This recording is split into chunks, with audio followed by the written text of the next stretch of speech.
Hello guys, welcome to Isha YouTube channel. మీకు ఈ వీడియో నచ్చితే కనుక ప్లీజ్ ఫ్రెండ్స్ లైక్ చేయండి, షేర్ చేయండి, సబ్స్క్రైబ్ చేయండి, కామెంట్ మాత్రం తప్పకుండా చేయండి. మరిన్ని వీడియోస్ కోసం వెయిట్ చేస్తారని అనుకుంటున్నా. నాకు తెలిసి ఈ ప్రియా ఈ శ్రీజమాత్గా తగ్గరు.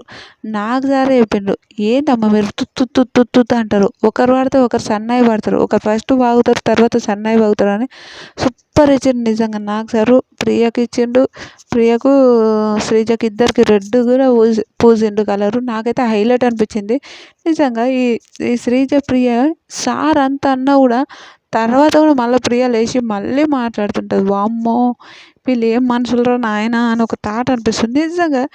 ఎందుకు ఒక రెస్పెక్ట్ చేయొచ్చు, తప్పుంటే తప్పుంటే మాట్లాడొద్దని నేను అనను. కానీ ఆ తప్పులు ఉన్నప్పుడు కొంచెం ఆచితూచి మాట్లాడాలి. అన్ని సంచాలక కాలచక్రంలో ఓడిపోయింది.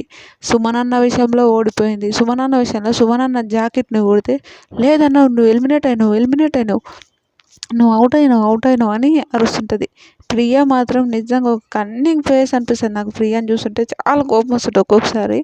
ఏందమ్మా తల్లి ప్రియ, నువ్వు మారపోతే ఎట్లా అని అనిపిస్తుంటుంది నాకైతే. నిజం చెప్పిన మనీష్ని పంపించారంట, ప్రియను పంపిస్తే ఇంకా బాగుండేది ఇంటికని అనిపిస్తుంది. మీకేమనిపిస్తుంది? మనీష్ పోవడం కరెక్టా, ప్రియ పోవడం కరెక్టా అనిపిస్తుందా? కామెంట్ చేయండి.